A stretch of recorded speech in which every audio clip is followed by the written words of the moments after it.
So I wanted to make a correction about my second video about food stamps and public assistance to say FS and it was PA. Okay. And so very briefly, a whole book could be written on this shit. So I'm not going to expect to go all elaborate on it.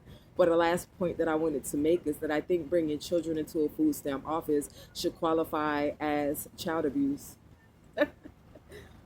For how long you had a baby sitting there and not eating and not doing anything like they're in a concentration camp. And it brings me to my next point that slowly and over time, and if you couple that, I promise, I hope y'all can hear me. I'm trying my best and I know it's loud. But if you couple food stamps and public assistance with the homeless shelter, right? That you are right in line for institutionalization and institutionalized abuse. And so slowly and over time, you are being tortured and tormented. Therein lies the assault, the natural, ingrained assault on the black mind. First, you're fucking with people's nutrition, and next, their minds. So, in exchange for the food stamps and the PA, you sign up to be tortured slowly. When you sign up to live in a homeless shelter, it's really important those documents that they have you signing, because in them you're signing over your autonomy,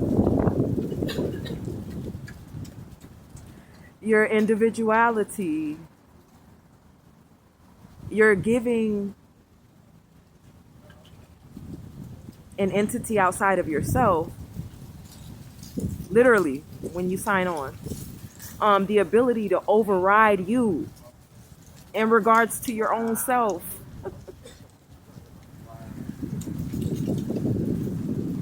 And so in this country, the great old US of A, the individuals that receive the most are the individuals who have been targeted the most and set up for, probably from birth, their own destruction, and every element of their life to be inherently designed and ingrained against them and to exclude them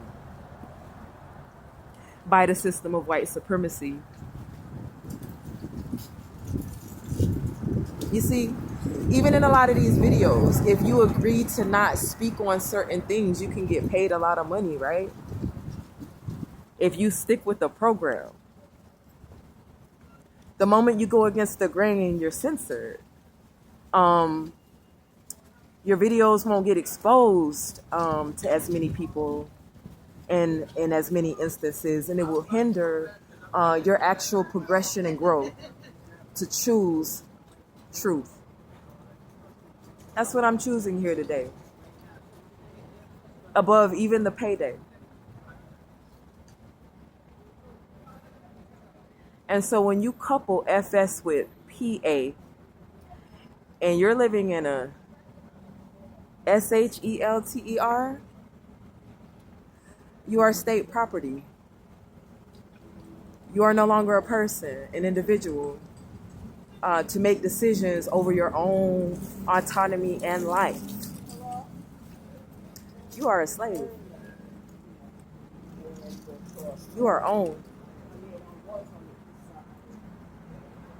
That is what it is in exchange for.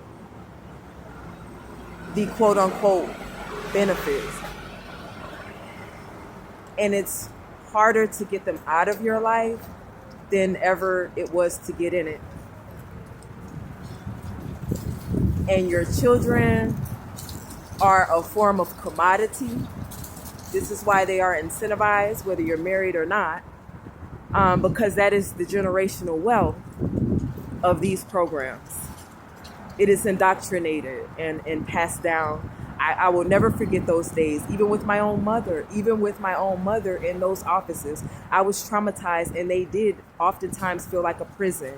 They were hollow, your voice would echo, everything was still. It was cold.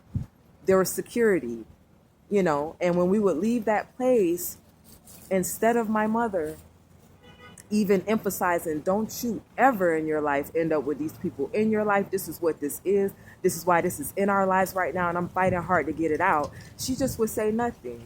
And therein lies the pipeline of these sort of systems, that we don't ever sit each other down and get each other to understand the true detriment and life altering and sabotaging impacts, that sometimes you will never get your life back on track. And if you do, you better lead by an example and speak this truth to freedom. Black people, Black American peoples, get off the system. By all means, find your way and your path and do it.